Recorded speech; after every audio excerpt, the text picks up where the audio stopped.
Hello everyone, আজকে আবার একটা নতুন ভিডিও নিয়ে চলে এসেছি। What is image quality?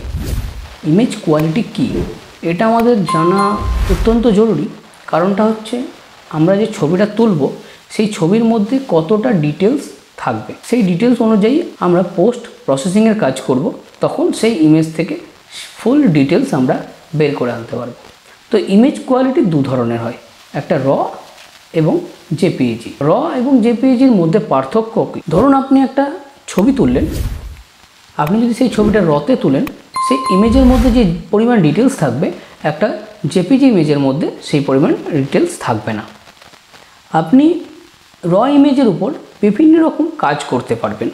আপনি যদি একটা ব্ল্যাক অ্যান্ড হোয়াইট ছবিও তোলেন রতে, সেটা যখন আমি পোস্ট প্রসেসিং করব তখন সেটা কালারে কনভার্ট হয়ে যাবে। কিন্তু যদি আমি এটা জেপিজিতে তুলি তখন সেটা চেঞ্জ হবে না, সেটা ব্ল্যাক অ্যান্ড হোয়াইটেই থাকবে। এতটা পরিমাণ ইনফরমেশান থাকে বলেই আমরা র ব্ল্যাক অ্যান্ড হোয়াইট ইমেজকেও কালার করে দিতে পারি, কিন্তু জেপিজিকে সেটা করা সম্ভব হয় না। তাহলে আমরা রতে না জেপিজি কোনটাতে ছবি তুলব? আমরা দুটোতেই ছবি তুলতে পারি। আমরা যদি ক্লায়েন্টকে সঙ্গে সঙ্গে ছবিগুলো দিয়ে দিতে চাই তাহলে আমরা proper exposure, proper colour maintain করে আমরা জেপিইতে ছবিগুলো তুলে সঙ্গে সঙ্গে ক্লায়েন্টকে দিয়ে দিতে পারি। তাতে আমাদের কাজ বা খাটনি অনেকটা কমে যাবে।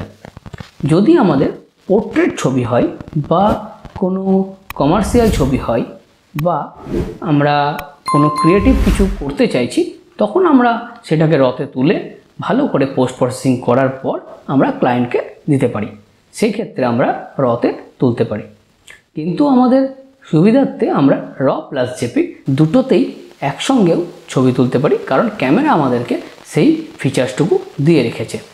তাতে আমাদের সুবিধা হয়, আমাদের একসঙ্গে দুরকম ছবি ওঠে, র এবং জেপি। তাতে আমাদের বাছাই করে ক্লায়েন্টকে ডেলিভারি করতে সুবিধা হয়। প্রয়োজনে আমরা রগুলোকে ভালো করে এডিট করে ক্লায়েন্টকে দিতে পারবো।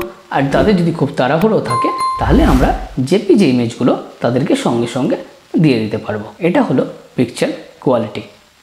এই পিকচার কোয়ালিটিটা শুধুমাত্র ছবির জন্যই প্রযোজ্য, ভিডিওতে সেটা প্রয়োজন হয় না।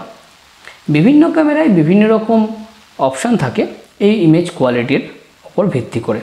আমি যেহেতু সোনি ইউজ করি, তাতে যে কোয়ালিটিগুলো থাকে সেগুলো আপনাদেরকে বলে। এখানে ফাইল ফরম্যাটে যদি আমি যাই, এখানে দেখতে পাবো র আছে, র প্লাস জেপিজি আছে এবং জেপিজি আছে। তো আমি যেটা বললাম যে আমরা রতেও বা জেপিজিতে তুলতে পারি বা জেপিজি প্লাস রতে তুলতে পারি। তো আপনার পছন্দ অনুযায়ী আপনি সেটা করতে পারেন। এখানে আরেকটা জিনিস আছে, সেটা হলো র ফাইলটা কম্প্রেসড হবে না আনকম্প্রেসড হবে। কম্প্রেস করলে অবশ্যই ফাইলের কোয়ালিটিটা কমে যাবে, আর যদি আমরা আনকম্প্রেসড করি তাহলে ফাইলের কোয়ালিটিটা বড় হবে এবং তার ইনফরমেশানটা অনেক বেশি থাকবে এবং আমাদের পোস্ট প্রসেসিংয়ে কাজ করতে সুবিধা হবে। এখানে যদি আমি জেপিইজি কোয়ালিটিতে যাই তাহলে আমরা দেখতে পাবো এক্সট্রা ফাইন আছে এবং স্ট্যান্ডার্ড আছে।